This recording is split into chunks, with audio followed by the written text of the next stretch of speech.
Fate isn't a straight line. It's a ricochet. A stray bullet that misses its intended mark and finds a new home in the architecture of someone else's life.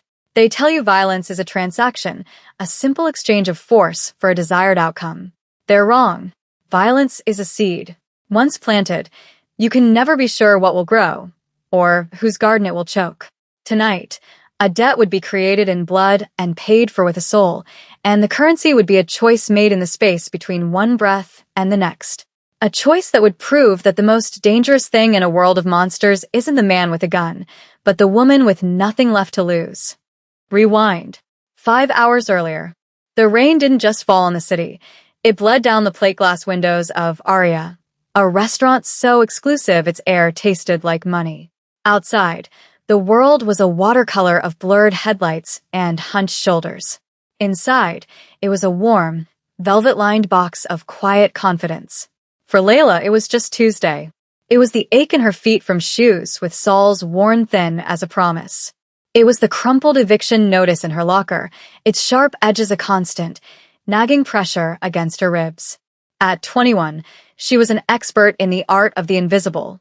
She refilled water glasses with ghost-like efficiency, cleared plates with a silent grace, and offered a smile that never quite reached the weary exhaustion in her eyes. She was a moving part in a machine she could never afford to be a customer of, serving slivers of fish that cost more than her weekly groceries to people who never bothered to learn her name. The clinking of silver on porcelain was the soundtrack to her anxiety, each chime a reminder of the cavernous distance between her world and theirs. Tonight, the air was different, thicker. A low hum of tension vibrated just beneath the surface of the polite murmurs and muted jazz.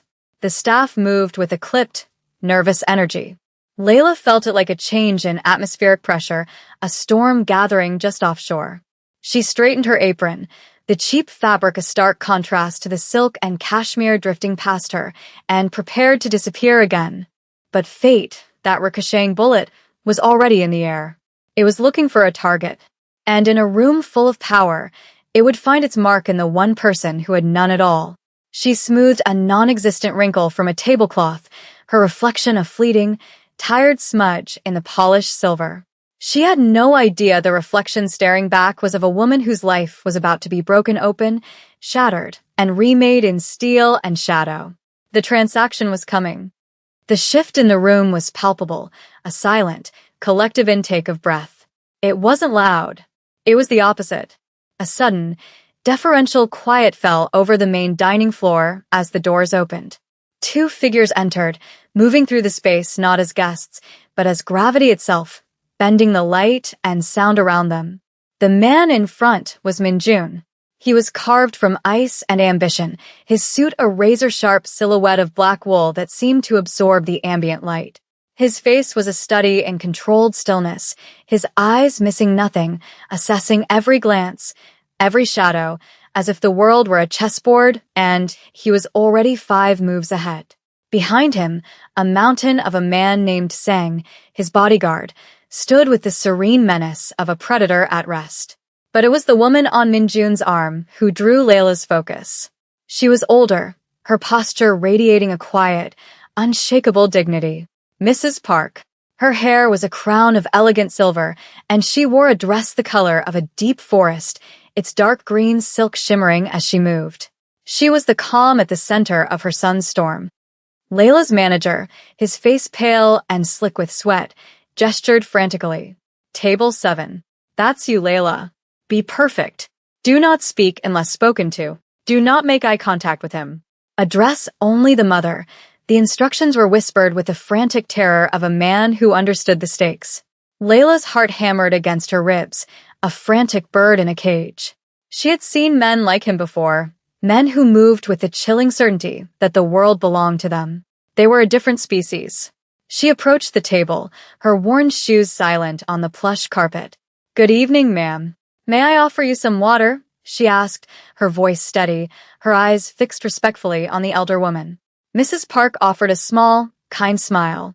"Thank you, dear." Her voice was soft, a stark contrast to the cold silence emanating from her son.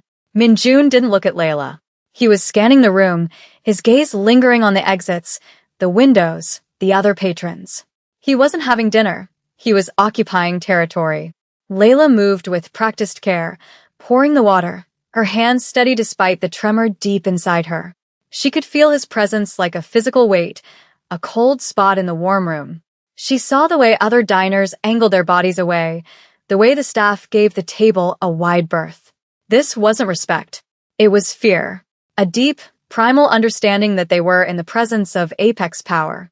Mrs. Park, however, seemed oblivious, or perhaps simply accustomed, to the invisible circle of dread that surrounded her family.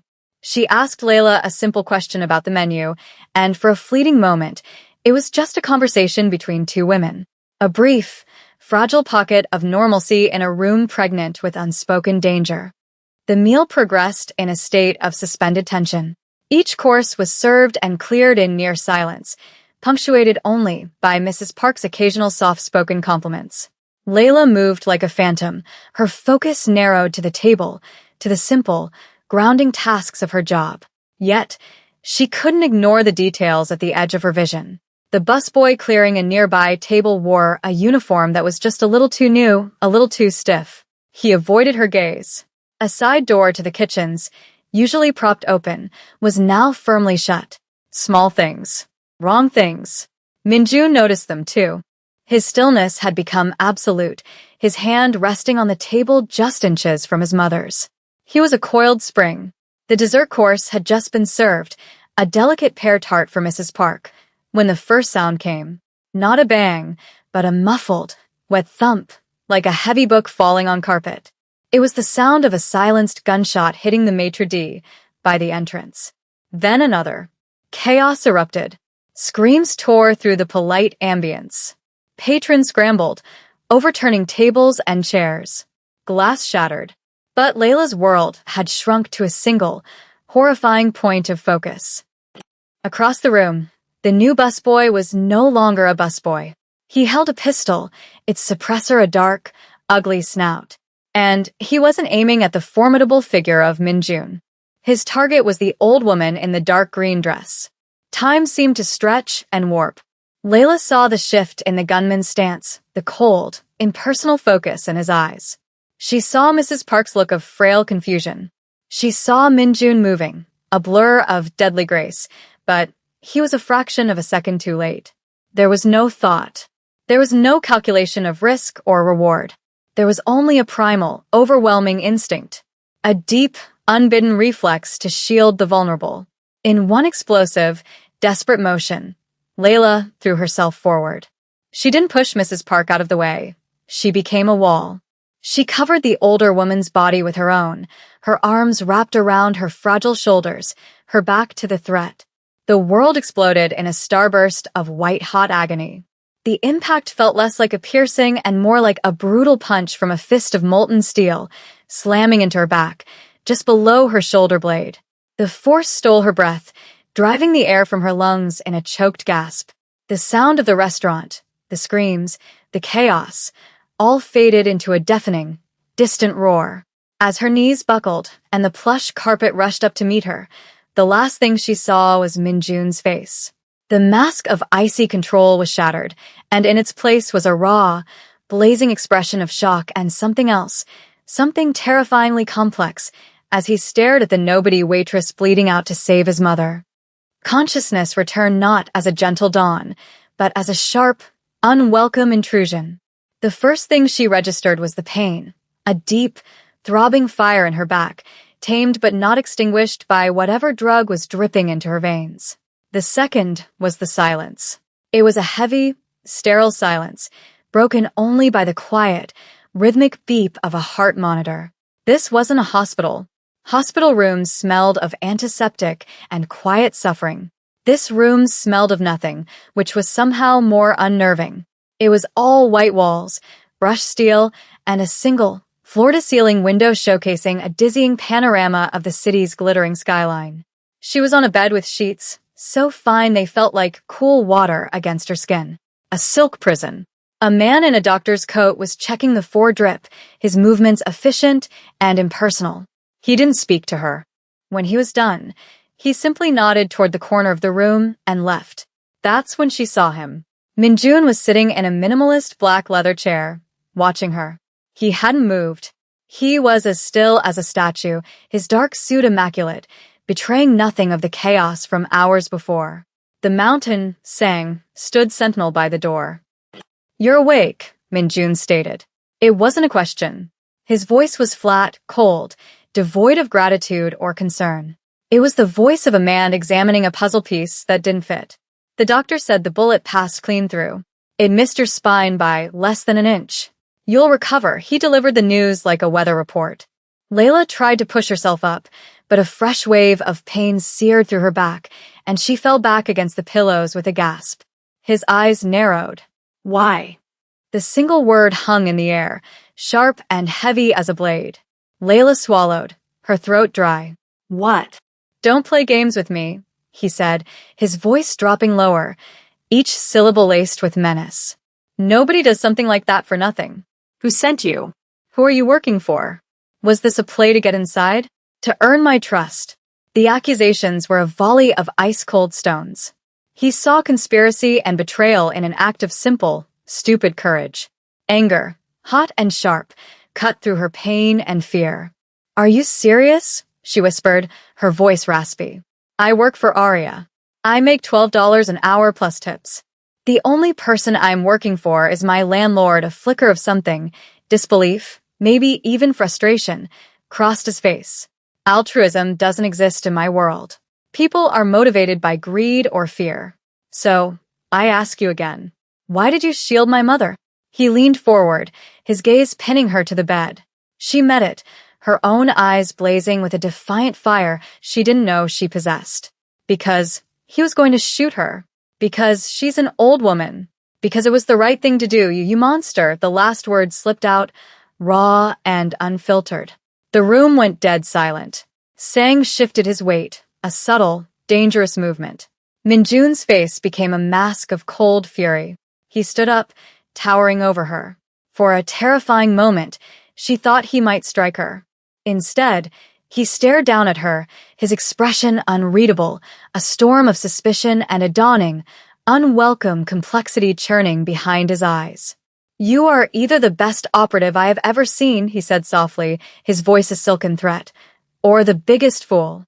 Until I determine which, you are not going anywhere." The sterile medical room was replaced by a cage of breathtaking luxury. Minjun had her moved to a sprawling penthouse apartment in a building that scraped the clouds. The place was a monument to minimalist wealth, all glass, chrome, and stark white furniture. The view was spectacular, a god's-eye perspective of the city she used to scurry through far below. But the floor-to-ceiling windows felt like the bars of a cell. She was a prisoner of his gratitude, or more accurately, his suspicion. Sang was her warden, a silent, ever-present shadow stationed in the hallway outside her door. Her meals appeared on a cart, gourmet dishes she would have served but never dreamed of eating. A private nurse changed her bandages daily. Her every need was met, except the one she craved most, freedom.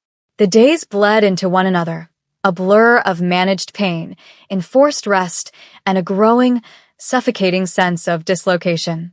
She was living in a world she didn't belong to, a ghost haunting a life that wasn't hers. On the third day, she had another visitor.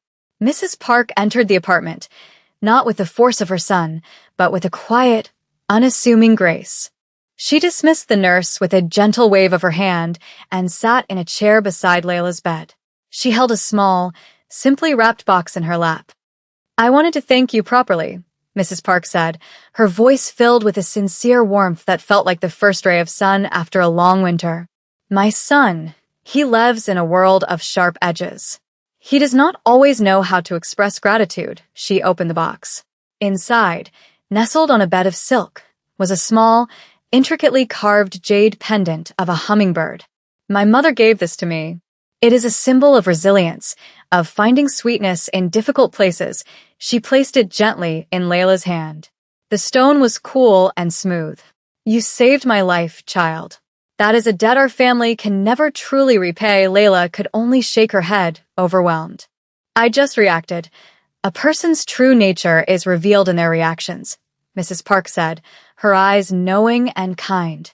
Just then, Minjun entered the room. He stopped when he saw his mother with Layla, his expression hardening slightly. Iomioni, he said, the Korean word for mother soft on his lips. You should be resting. I am fine, Minjun, she replied, her tone gentle but firm, carrying an authority that even he could not challenge. She turned her gaze from Layla to her son. This girl has a good soul. She is brave, and she is kind. You will protect her. You will keep her safe. This is not a request, the command was absolute. Minjun's jaw tightened, but he gave a short, almost imperceptible nod. He looked at Layla, and for the first time, the cold calculation in his eyes was tempered by something else. The weight of his mother's decree. The undeniable reality of the debt. He might not trust her, he might not understand her, but he was now bound to her by an obligation sealed in blood and maternal law. As Layla's body healed, the penthouse began to feel less like a prison and more like a strange, suspended reality. The forced proximity with her captor/protector settled into a tense, unspoken rhythm. Minjun began to visit more frequently. His interrogations softened, morphing into something more like cautious observation. He would sit in the armchair across the room, nursing a glass of whiskey, and simply watch her as she sketched in a notebook a nurse had brought her. The silence between them was a living thing, filled with questions and assumptions. One evening, she broke it. "Does it ever get quiet?" she asked, not looking up from her drawing. He raised an eyebrow. "The city?" "No," she said, finally meeting his gaze. "In your head," the question seemed to catch him off guard. He was silent for a long moment, swirling the amber liquid in his glass. "Quiet is a luxury," he finally answered, his voice low. "It's what my enemies used to plan. Must be loud," she murmured, a hint of dry wit in her tone. To her astonishment, the corner of his mouth twitched, the barest ghost of a smile. It was a crack in the ice, a fleeting glimpse of the man beneath the monster. Their strange dynamic was interrupted by the arrival of Jay. He was Minjun's second-in-command, a man who wore his ambition as elegantly as he wore his tailored suits. He arrived bearing an extravagant bouquet of flowers, his smile polished to a high sheen. "Layla," he said, his voice smooth as velvet. "Minjun has told me all about your incredible bravery. The entire organization is in your debt." He used a charm that felt slick and manufactured. While he spoke of gratitude, his eyes were cold and assessing, cataloging her, the room, her proximity to Minjun. He asked her questions about her recovery, about her family, about her life before the shooting. It felt less like concern and more like intelligence gathering. "Minjun can be intense," Jay said, leaning in conspiratorially. "But he has a good heart. He feels this debt to you very deeply." "We all do." Layla felt an instinctive chill. There was something predatory behind his polished manners, a hunger that he couldn't quite conceal. When he left, the room felt colder. "I don't like him," she said plainly to Minjun later that night. Minjun looked at her, his expression thoughtful. "Jay is useful. He is smooth where I am sharp. He handles the politics. He looks at you like he's measuring you for a coffin," she retorted. Minjun didn't laugh. He just gave her a long, searching look, as if seeing a new, unexpected angle on a familiar board. A seed of doubt, planted by the girl who saw the world in simple terms of right and wrong, good and bad. A girl who could spot a snake, even when it was smiling.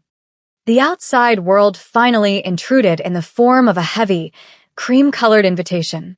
The annual Carswell Foundation Charity Gala. It was a command performance for the city's elite, both legitimate and otherwise. A night where predators mingled under crystal chandeliers, their smiles as sharp and dangerous as the knives they kept hidden. "I have to go," Minjun said, his voice tight with displeasure as he tossed the invitation onto a table. Maintaining the facade requires these performances. He had no intention of taking Layla. It was too public, too dangerous. But his mother had other ideas. Mrs. Park was adamant. "Layla will come with us," she announced during a visit.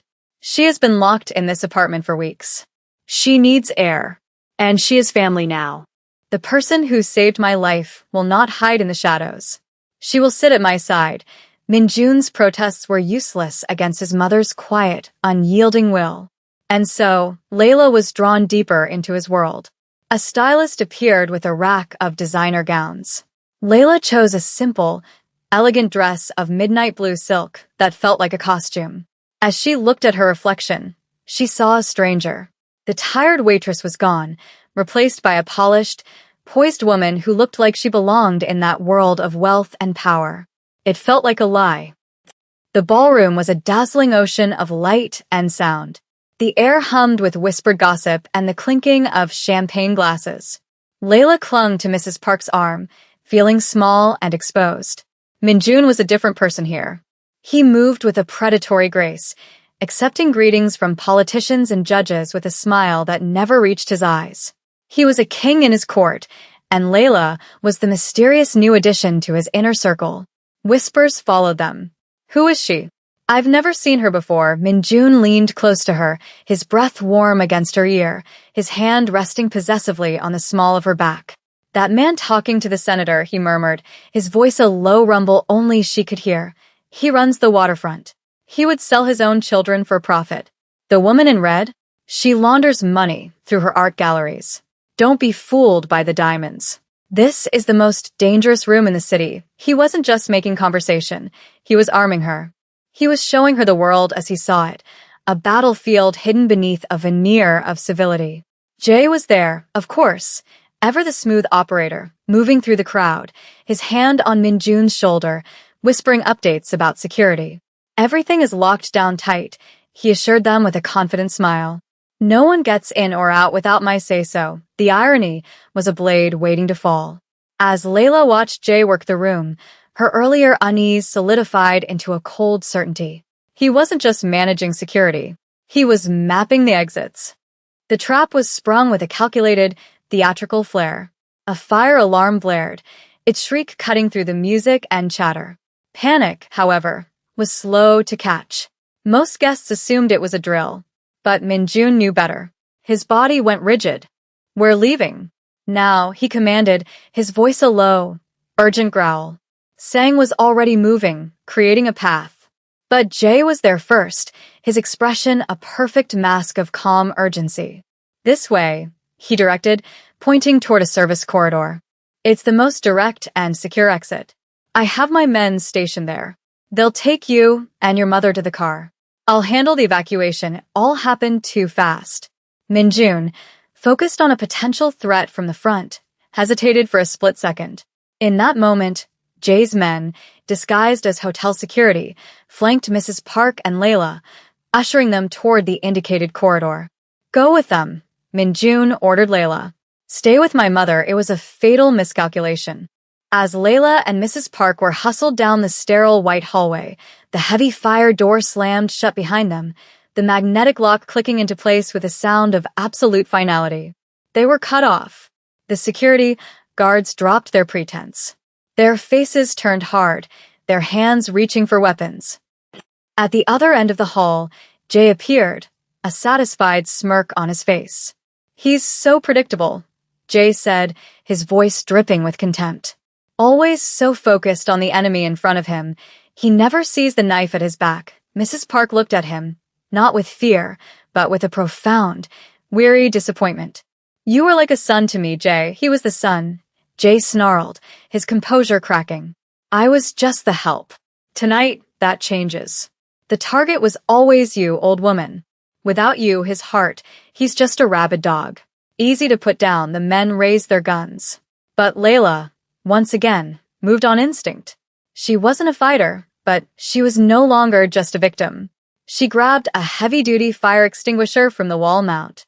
As the first man took aim, she yanked the pin and blasted a thick, choking cloud of white foam directly into his face. He staggered back, blind and sputtering. The momentary chaos was all the opening they needed. The lock on the fire door behind them exploded inward as Sang and Minjun burst through, their faces masks of cold, murderous rage. Minjun's eyes locked on Jay, and in that instant, the entire power dynamic of the city shifted. The ensuing fight was brutal and short. While Sang dealt with the guards with terrifying efficiency, Minjun advanced on Jay, a force of nature. Layla, shielding Mrs. Park behind her, watched the two men who were once like brothers collide in a flurry of violence. Jay was skilled, but Minjun was fury incarnate. It ended with Jay on his knees, bloodied and beaten. "You let a waitress and an old woman make you weak," Jay spat, his last act of defiance.